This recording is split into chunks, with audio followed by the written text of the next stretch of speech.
Well, hey everybody, welcome back to this podcast that doesn't have a name. I'm here today with Pastor Dan, and one of the things that came up when I asked the question of what we should talk about is relationships.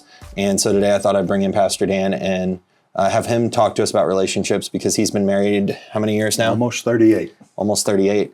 And I'm at 10, so we're both basically experts. We know everything there is to know about relationships. And I wanted to kind of go through the different life stages. I feel like that's the best way to do this. And for those of you who don't know, Pastor Dan is my dad. And so when he talks about kid stuff, he is talking about me. Let's start at the very beginning. Okay. And I know this will be more from a parenting perspective, but growing up, we were definitely encouraged to not date. Will you kind of talk about that thought process?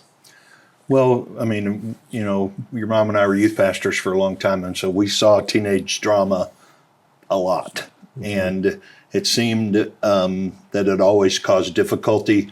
It just the emotions of teenagers when they get in a relationship and the problems that it seems to cause, right? Mm-hmm. And it kind of pulls them away from other things because all of their focus is on that relationship that probably is not going to make it to marriage. Mm-hmm. And so they're putting all this effort and all this energy and all this emotion into a relationship that's not going to make it. And it really wasn't until you were in college when one of your professors said dating is really like practice for divorce. Mm-hmm. That put into words what I thought. I just didn't have the right words to say it that way. Yeah. Yeah, and I remember, obviously, growing up, I didn't really want to date. I mean, there were girls who I liked, girls who liked me, but I never really had that desire. And so why do you think, how did you train me in that way? Well, I think we talked about it in some ways. You know, there was, some of Nora's family, and he went all the way through college and just spent time with friends. He never singled out a person. You know, they just stayed friends. And then when he was finished with college, he decided that this one he had learned to be good friends with.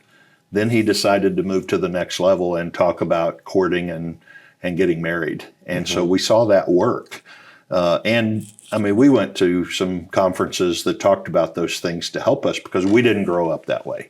Yeah. And so we thought, it seems right. We didn't know if it would work, mm-hmm. but we tried to have conversations that weren't dictatorial, mm-hmm. but hey, this is a really good way, and this is what we think, and we think that God would honor. Yeah. Yeah. Have you seen, we do have, I think 4% of our Facebook page are teenagers. Do you think, have you seen teenage couples date the right way? Or what does that look like for a teenage couple to date the right way? Obviously, we counsel against it, but what does it look like for them to do it the right way? I think really spending the time as friends. And it's so hard to do when you're in that relationship because it always wants to go to the next level. Yeah. Right? It's so hard to do it correctly and really being in a relationship. If you can say, hey, let's just be friends. That's the way, but it's so hard to do that because relationships in themselves are meant to go forward, mm-hmm. and it's really hard to stall one, and or to roll it back. Impossible to roll it back. Yeah, and so I've just seen a lot of kids hurt in that, mm-hmm. trying to do it the right way. It's such a pressure mm-hmm. in today's world. And even in my world and your world as a teenager, it's not easy. Yeah. And it seems like it's worse now, but maybe it's not. I don't know. Yeah. And so, moving forward into life, people graduate from high school and then they get into that stage where they may be ready to start looking for a spouse. What are some things, if you feel like someone's ready for that stage of life, what are some things you would tell them?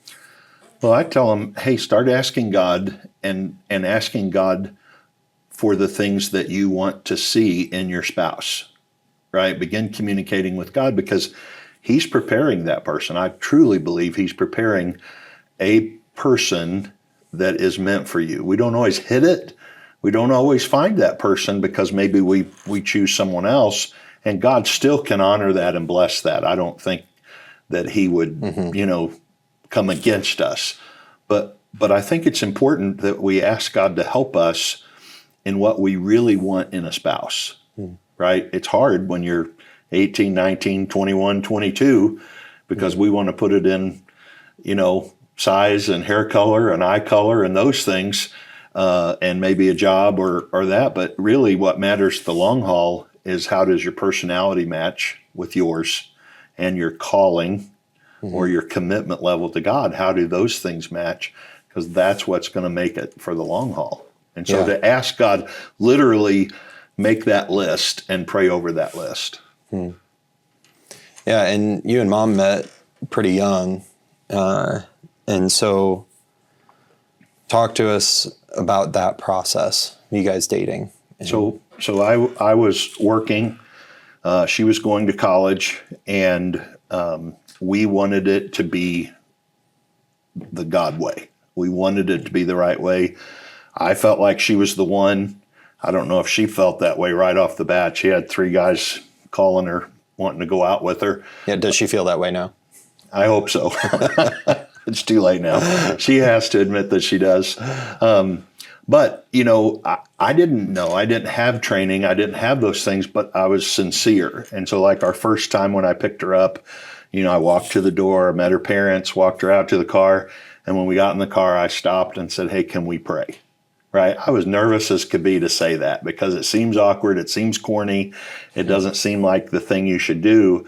But I was so wanting God to help me do it the right way, that I wanted him involved every step of the way. Yeah, and you guys were pretty young at this time. Yeah, I was 20 and she was 17, 18. Yeah, so, which, you had also, by that point, you had already had a career and different things. And I know from hearing your story several times, you didn't date very long. You started dating New Year's Eve, proposed April 1st, and as you've said, I'm pretty sure I've heard you say it 1,000 times. You told her the ring was real. April 1st. And then you got married July 12th. Talk about those first few years of marriage. You know what? They were extremely hard. We had this idea that because she was a Christian and I was a Christian, and honestly, because we were both virgins, we thought, and we had 3 preachers that married us, we thought, man, she's a Christian, I'm a Christian, God can't help but bless this, right? But we didn't know what it took to be married and to love each other and to like each other. And so it was hard. We didn't have premarital counseling. We had 3 pastors, but none of them did premarital counseling back then. And so thankfully, a pastor... I know that's a big deal for you now. Is that why? Yeah, absolutely. Because you've said you won't marry someone unless they've had premarital counseling. Yeah, because it's so important for them to learn the personalities that they're going to be married to. And because sometimes if you don't understand it, you think the reason they're doing it is to be mean to you. Right. And in reality, it's just who they are. So you have to figure that out. And so it took us a few years. Fortunately, one of our pastors that we worked under was very good about sending us to conferences and teachings that really helped us in our marriage, and to give up expectations and those kinds of things. Yeah. And so we made choices that, like, divorce would never be a part of our conversation. No matter how mad she was at me or I was at her, that was never an option. And I remember one time thinking, I'm either going to be miserable the rest of my life, or I'm going to have to figure out how to get along. Because really it's us that we have to change. We continue to pray to God to change the other person. But it's when we realize that we're the ones that have to give in. And when we do that, God can restore the whole thing. Yeah. Yeah, that's absolutely true. I know for us in the first couple of years of marriage, we fought some battles that were unnecessary. Can you remember a specific hill that you chose to die on that you regret? Well, that you can share with our audience. Right. It was the craziest things, and it even seems crazier today. but preachers wore suits on Sundays. And I would get up because my dad wore a suit like once every couple of years to a funeral or a wedding, right? But when he ever wore it, my mom got it ready for him. And so my expectation was that when I wore a suit, Nora would have it ready for me. And so I would get up on Sunday morning and I would look for my suit and it's not there. And I would be angry that she didn't have my suit ready. And I would say, "Where's my suit?" And she said, "I don't know. Where'd you leave it?" I'm like, "No, this isn't how," and my expectations. Yeah. Did you ever express those expectations? Oh, a time or 2,000. Well, before Sunday? Well, 7 days before, on the Sunday before, we never had good conversation about it. Yeah. It was always at the moment. Sure. And that was something else that we had to learn, that you pick the times Yeah. to have the conversations. And hers was time. She grew up in a home where Dad got home at 5 o'clock every evening, and they started eating at 5:30 every evening, never missed. And I grew up different than that. Yeah. And so I would get home 15 minutes after I thought I would, and she was mad as could be. Yeah, and you didn't have cell phones then either. No cell phones then. Yeah. And so those were the two biggest expectations that we had to learn to give up. That's good. And so you got through your first few years of marriage, and then you had your perfect son. Talk about how your relationship changed with kids.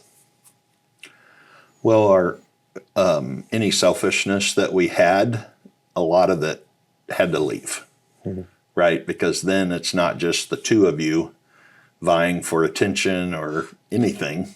Now you're taking care of someone else. I do remember one time just not thinking, right? Guys are good at not thinking. And Well, all the ladies say amen. right. And it was church, and we were coming out of church, and it was the days of carrying big Bibles, and Nora had carrying a big diaper bag. Of course, she always carries a big purse. And I would be talking to someone, and I would hand her my Bible. So she would be carrying the diaper bag, her Bible, her purse, and I would give her my Bible. Until another lady said, "What are you doing?" And it dawned on me. I mean, I just never realized that I was doing that. Yeah. And so really that day, things did change. I wouldn't have her carry my Bible. Right. Right. Yeah. But things changed because, and we had ideas about how we wanted to raise our kids. And so because of that, it really helped us to be focused. In that time period, especially with young kids, how did you, and I know you worked a ton, how did you still make time for each other, or did you? We did. The one thing, because it was ministry, we did it together. And so always we've done it together. And so she's been with me most of the time. I then would have like a day off during the week, and we would try to do things as a family, go to the park. You probably don't even remember some of those things, but we would go to Lone Elk Park, or, we did something usually it was Thursday or Monday was a day off.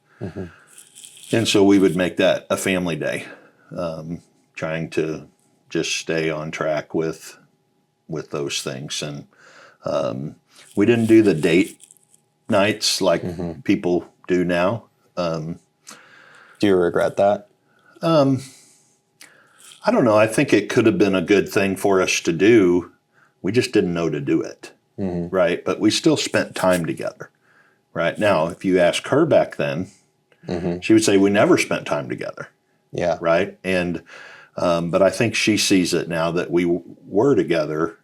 We were doing things together. Yeah. Which there needs to be a separation. And I think today, with everybody's schedule, it's different. 30 some years ago, I think the schedules are different today.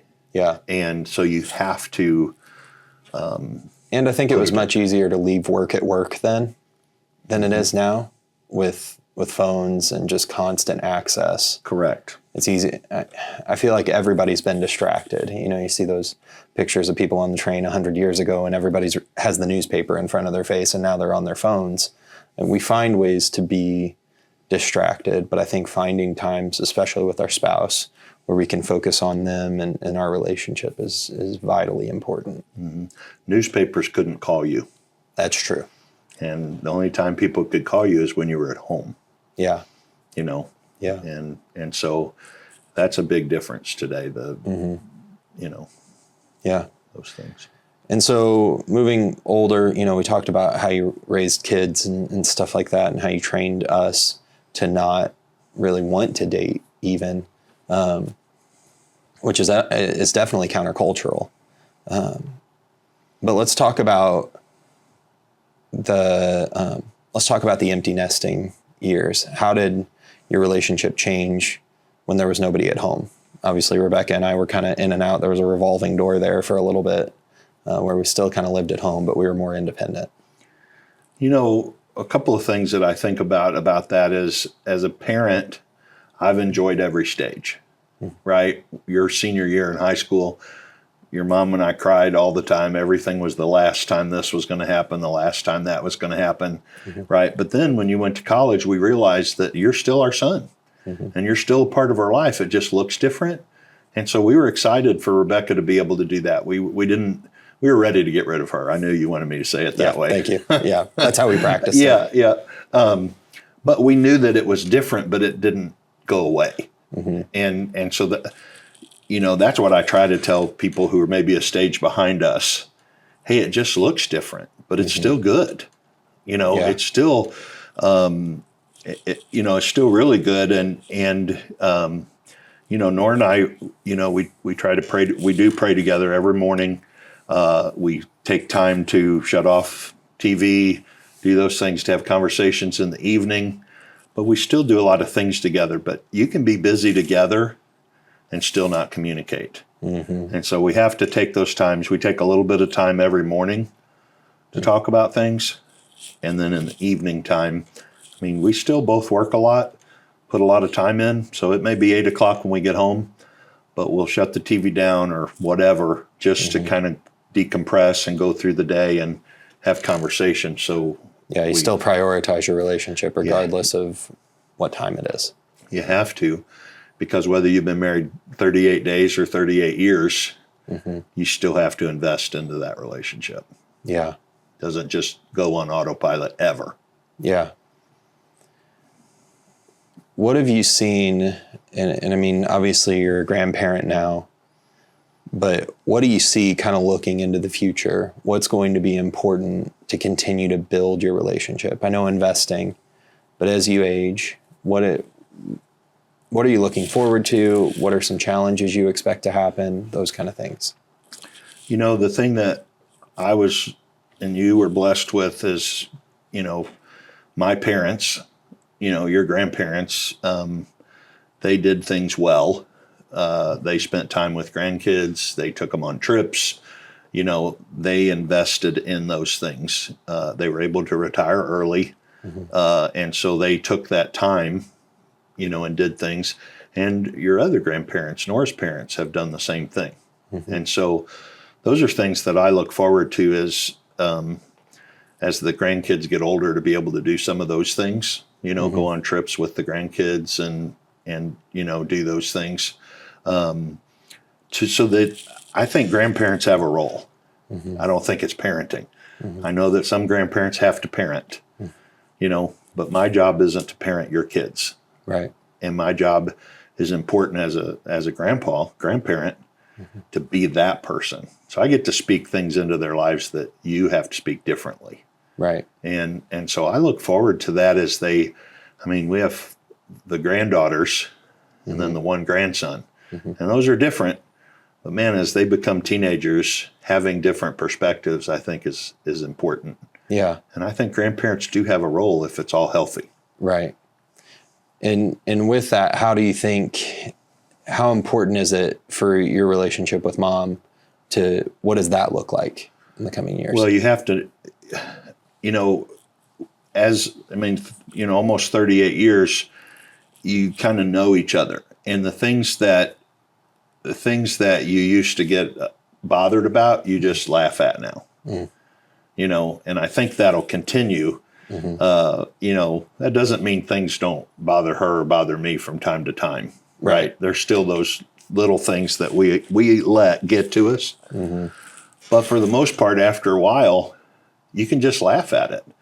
And so spending time and having similar likes and dislikes, trying to do those things that we can do together is important. And still me doing what I want to do and her being able, like shopping. I don't want to shop ever, but I know she likes it. So we came to an agreement that I'll drive her wherever she wants to go, but I don't have to go in. Part of that was when I started having conversations with the mannequins, but just letting her be I think it was that her. you named them was the problem. Yeah, we became friends. We were there so long. I thought we were family. Yeah. That's good. What's the best piece of marriage advice you've ever heard? Well, I don't have a good memory, but there was a lady that she said she would give her husband grace. He would do something. And she said, well, that's one I've decided to give you grace on. And she said that quite a few times. And somebody asked her, said, what's the thing? What are the things you give him grace on? She said, every time he makes me mad. So there's not a list. Right. Yeah. You just love keeps no record of wrongs. Correct. And so she made it her point because really, if we allow the little things, right? Honestly, most things are little things that we let become big things. Yeah. And it's just not worth it. It's not worth giving the time to it. Yeah. We let the devil distract us with little things, but we also can feed into those things. And if we can just learn to let stuff go and give it to God and let him walk it out. It doesn't feel like, I remember when my parents were married this long, I thought, holy cow, they've been married forever. But it goes so quick. Your 10 years has went quickly. Yeah, that's Friday. And so it just goes quick, and your mind doesn't get as old as your body does in the time. And so I still think sometimes like when we were married 10 years, it's just weird how that is. So you're always learning because you're always at a different stage. Yeah. And that's good.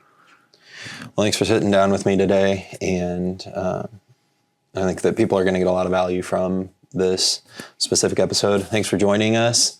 We hope to see you again soon. Have a great day, and God bless. See you later.